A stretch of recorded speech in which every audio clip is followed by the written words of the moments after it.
Welcome back to another trigger tutorial. This one is following on from the loops trigger tutorial where we learnt how to apply trigger effects to all players instead of one. If you have not seen that tutorial yet, I suggest that you go back and have a look at it, as I not only explain loops, but I also introduce variables and storage. I have a map here of 12 archers with different players, and I want to have it where a lose message comes if you lose your archer. A regular for loop isn't going to cut it here because we want each lose condition to trigger independently of each other and each of those display its own message. Therefore, we need something a little bit more powerful.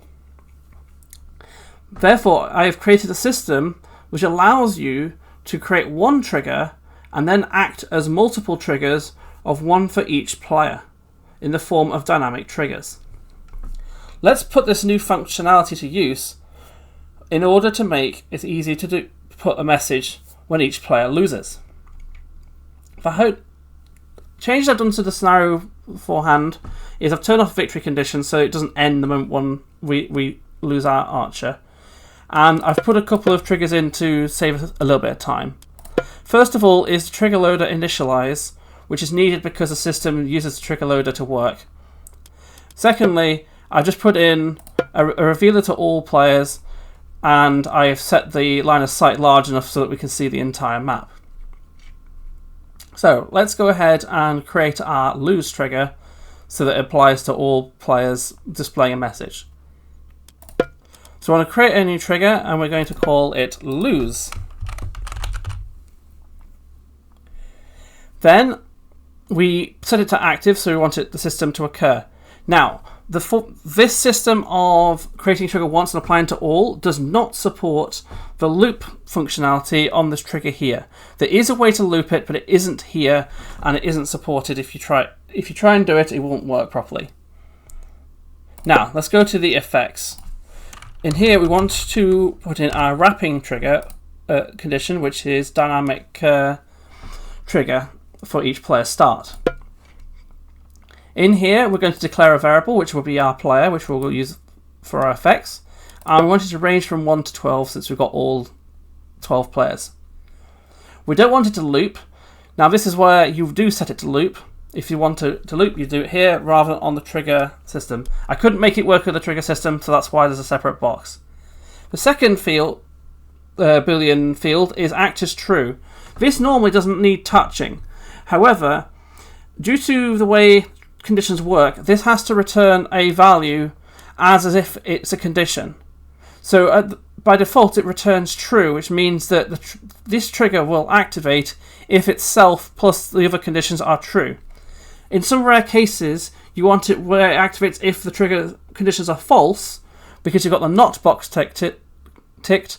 So here you would tick the box to be off, so it will also act as false and therefore not cause the trigger to not activate due to this one. Now that we've created our wrapping start, we're going to now want to create our condition. Now for that, we want to count that the number of archers has dropped to 0. So we want to do a player unit count, and we need the relaxed version because we need to put our player parameter in of P. So here we want to select our Arcus, and we want to check that the count has dropped to 0. Now, with every other system where there's a start and an end, you would need to put the end with the start. However, because this is wrapping the entire trigger, both the conditions and the effects, the end is actually in the effects rather than the condition. This also means that the variable P that we declare will also be available in the trigger effects as well as the conditions. So let's head over to the effects, and we need to display our message, which would be to send a chat. And similar to before, we're going to need the relaxed version so that we can put our variable in. And let's put a message, I have lost. Finally, we need to end the dynamic trigger to match up with the one that starts. So let's put that in. Oops. And here we go. So we've got our dynamic player start, we've got our check for unit count, we've got our effect, which sets the player's lost, and finally we're ending it. Let's give it a go and see what happens.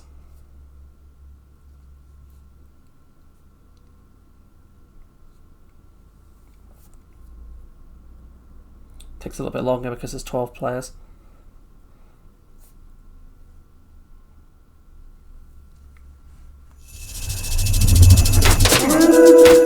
Okay, so we're all fighting. We are armed with a bolt. Let's put it to good use and take out one of these pesky archers. There we go, and you can see the messages are appearing as the players are losing. Which is what we want. So 3 just lost. Player 7 just lost. And as you can see, it will repeat for each player who is lost. And there we go. There are 2 players left who are ignoring each other, but you can get the point.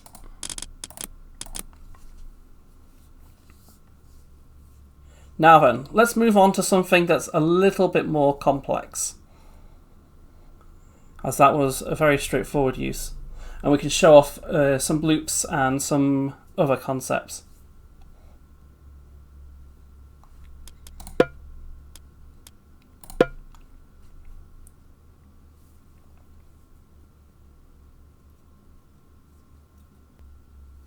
Okay, here is our second example. We have 4 old men and 3 old style shop items. Let's go through and see what's going on.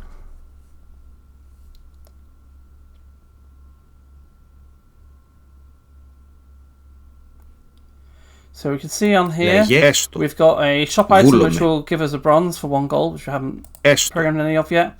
1,000 food for 5 gold. Because we're generous, with a limit of only 1, however. And we've got Anubite, which will cost 2 gold, and there is a limit of 5. Ναι, μάλιστα. Okay, let's have a look through on how we can code this up very quickly using all that we have learnt.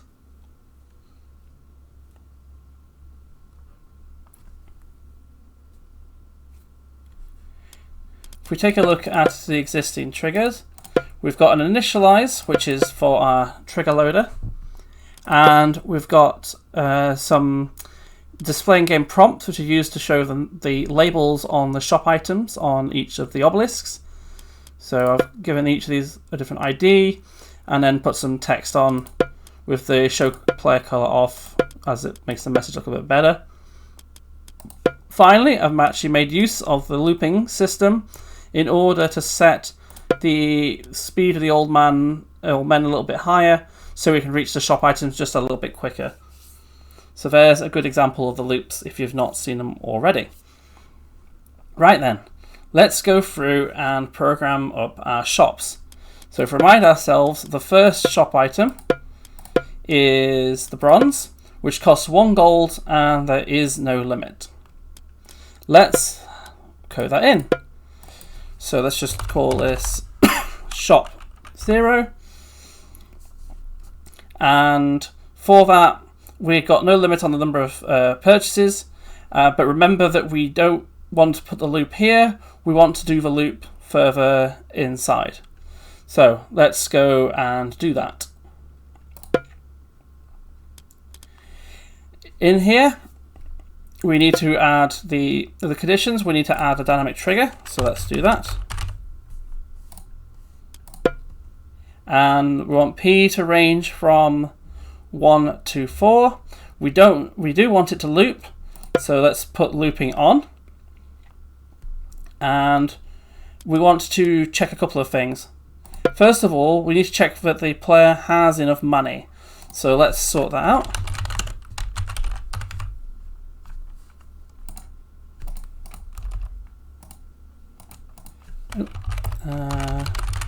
Must be under a different name. There we go. So we've got player resource scabbard, player resources stockpiled. So we want to get the relaxed version so that we can put the variable in. We want to check that it's gold, and we're going to check that there is more than or equal to 1 gold. We want to check that the old man is actually at the obelisk, so we need to do that. So we can use the units in area. Oops. I don't know the names of these. Unit type in area sounds good. But we need the relaxed version. But not the ID version. There we go. So we set this obelisk. We want to set for player P, and we want it to be an old man. And let's spell what that radius is so we can see it a bit easier. Let's see, a radius of 5. How does that look? Oh, you're not going to show me. Fair enough. We will not see the radius. We want to check that there is greater than or equal to 1 old man there.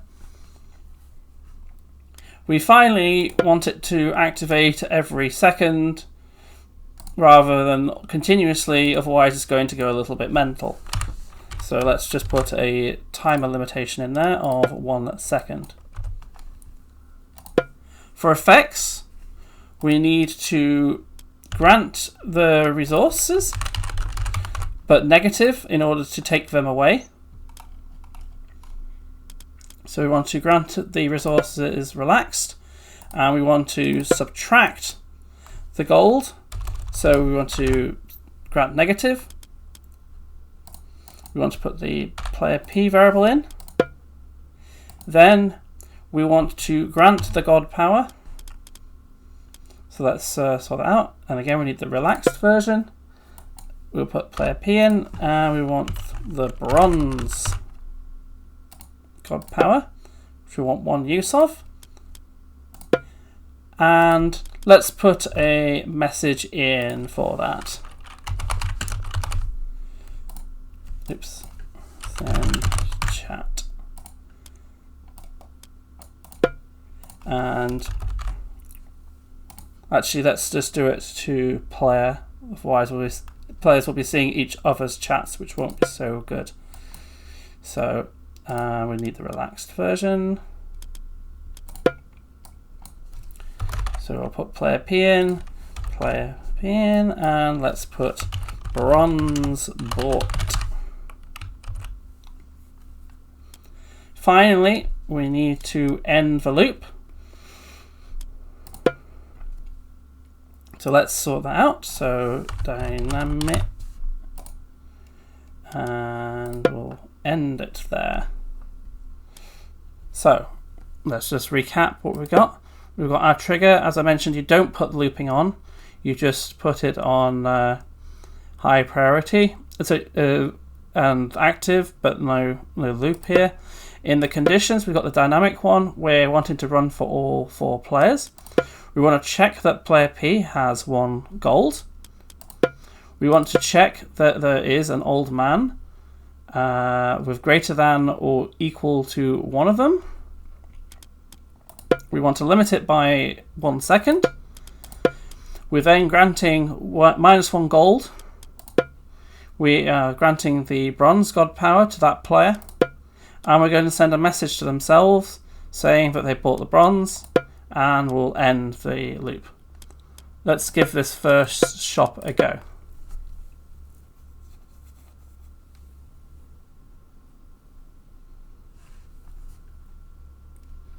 Πρόσεχε. Let's move him over. Βούλομαι. And let's see if it works. Έστω. There we go. We got a bronze. Ναι. You can see that it is buying more of them with the timer going on. Έστω.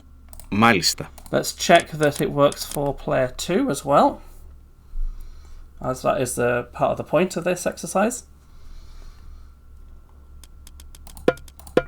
So let's go player 2.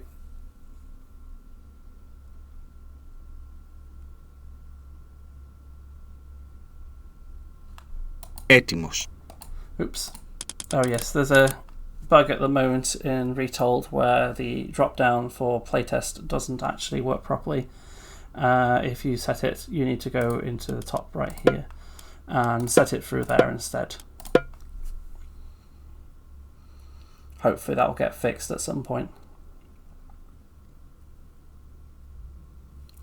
Now then, Πρόσεχε. let's try moving Ναι. over and Βούλομαι. see if it buys. And there we go. Again, we're buying the bronze and it is subtracting Έστω. the gold away. Okay, let's try our second case.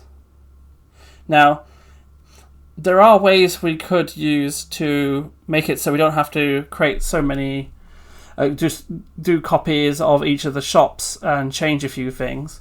But I'm not going to cover that here. That'll be for a later tutorial. So for now, we are just going to do a copy and make changes. So for the second one, we want to grant 1,000 food, but we only want to have a limit of 1 purchase. So let's do that. So we'll create it as the second shop, and this time we're going to have it so it doesn't loop, because that makes doing 1 rather easy. So in the conditions, this one is the same, except that we need to change looping to be off because we only want to allow 1 purchase. You could extend this so it warns the player if they've hit their purchase limit, but we won't cover that here. And let's just check our shop name of what we want it to do. It costs 5 gold for 1,000 food, so let's sort that out. So they need to have 5 gold, and we want to check that the old men are around this obelisk rather than the other one. The timer can remain the same, and then the effects need to change. So we want to subtract the 5 gold.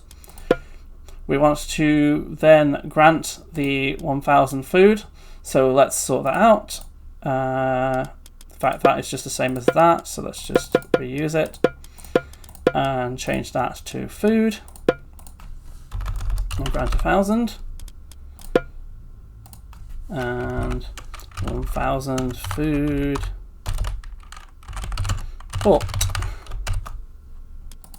And we'll end. So let's give this second shop a go. Let's try as player free, doing it in the way that actually works.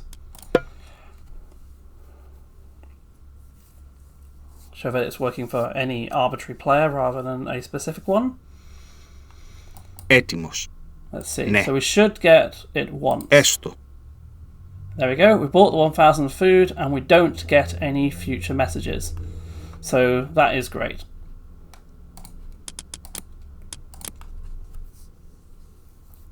Okay. So moving on to the final shop. This one in theory is the most difficult because we need to put a limit on. That is a number that can't be achieved by simple looping or not looping. So let's remind ourselves what we want. If we go to the shop names and we go to the third one, we want to deploy an Anubite when the purchase is made, costing 2 gold, but with a limit of 5. Let's take our shop and duplicate it for the third one, and we'll give it a new name. As before, we do not put it on loop here, but we instead want to do it in the conditions. Here we do want it to loop because we're going to set a limit on, but we are going to make an alteration to the conditions. First of all, we need to check if we've got enough gold, in this case it costs 2, so let's change that to 2. We want to check that the unit is by the correct obelisk, so let's move it to this one. And finally, we've got our normal 1 second. But we now need to additionally add the trigger limit check. And for that, we need to compare against how many times that player has purchased the item. For this, we're going to need to go back to our storage system in order to make a check. The storage we're going to use to hold how many times a purchase by that given player for that item has been made. So let's do a storage comparison. We want to check that an integer is value, but we want the player version. like so. Let's just call it Anubite purchases. And we want it as player P. And we want, default being 0 is fine. And we want to check that they have purchased it less than 5 times.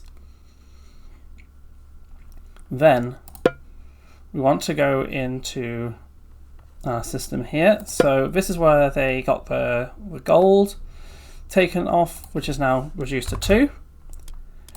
Then we need to grant an Anubite to the player that purchased it.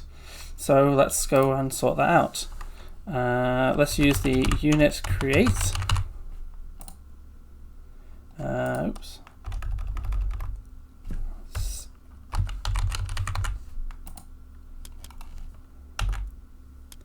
Here we go. And we're going to need the relaxed version, because if we don't have the relaxed version, we're going to have a problem in terms of selecting the number the players. There we go. We want player P. We want to deploy an Anubite, so let's select that. And we'll just deploy it in the center area here. We've got our chat as normal, which needs to be changed. Anubite bought. And we need to say how many times that we have purchased it. So in order to do that, we're going to want to get the value of how many times we've purchased it, increment it by 1, and then put it back into storage. So let's sort that out. So let's grab hold of the existing value in storage. We'll do the player get int declared, which we'll just hold in a temporary variable. Let's just remind ourselves what we called it. It was Anubite purchases, so let's just make sure we got the same name. We want it a player, and we want it to be in a temporary variable which we can increment. So let us sort that out. Let's just call it purchases. Default value, we want it to be 0 because that is the initial check that we, obviously when they buy for the first time, we want the value to be 0 before we increment it. So we want to grab that out of purchases, and then we want to set it back into storage, but with the purchase count increase. So let's sort that out. And grab the storage. We want to do player, and we want to do set an int. And again, we want to put Anubite purchases for player P. And we want it to be the value of purchases, but with 1 added onto it. So let's do that. Purchases plus 1. Finally, we just make sure this dynamic trigger is moved to the bottom, because it always has to be the last trigger effect. So let's have a recap of what we got. We've got our trigger, which is set to active and not looping. In the conditions, we want to go through each player. We're going to have a limit of 5, but that's not done here. We just have that loop on for the 4 players. We want to check that they have at least 2 gold. We want to check that they are in the area. We want to check that it's a second will go by each time.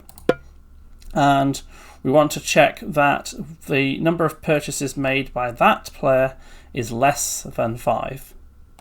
We go into the effects. We want to take away 2 gold. We're going to create an Anubite in the spot here. We're going to send a message to say that we bought the Anubite. We want to grab how many times that player has made a purchase. And we want to set it back to and say that they have got 1 extra purchase. And then finally we end the wrapping. Let's give this a go, and let's change the player again to say player 3, just to mix things up a little bit. And let's give this a go.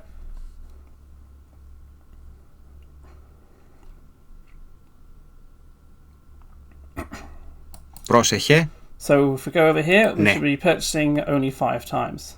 There's 1, 2, 3, 4, 5, and then it should stop. And there we go. It has stopped. And there you go. That is how you can make a shop with the different versions of the dynamic triggers for each player.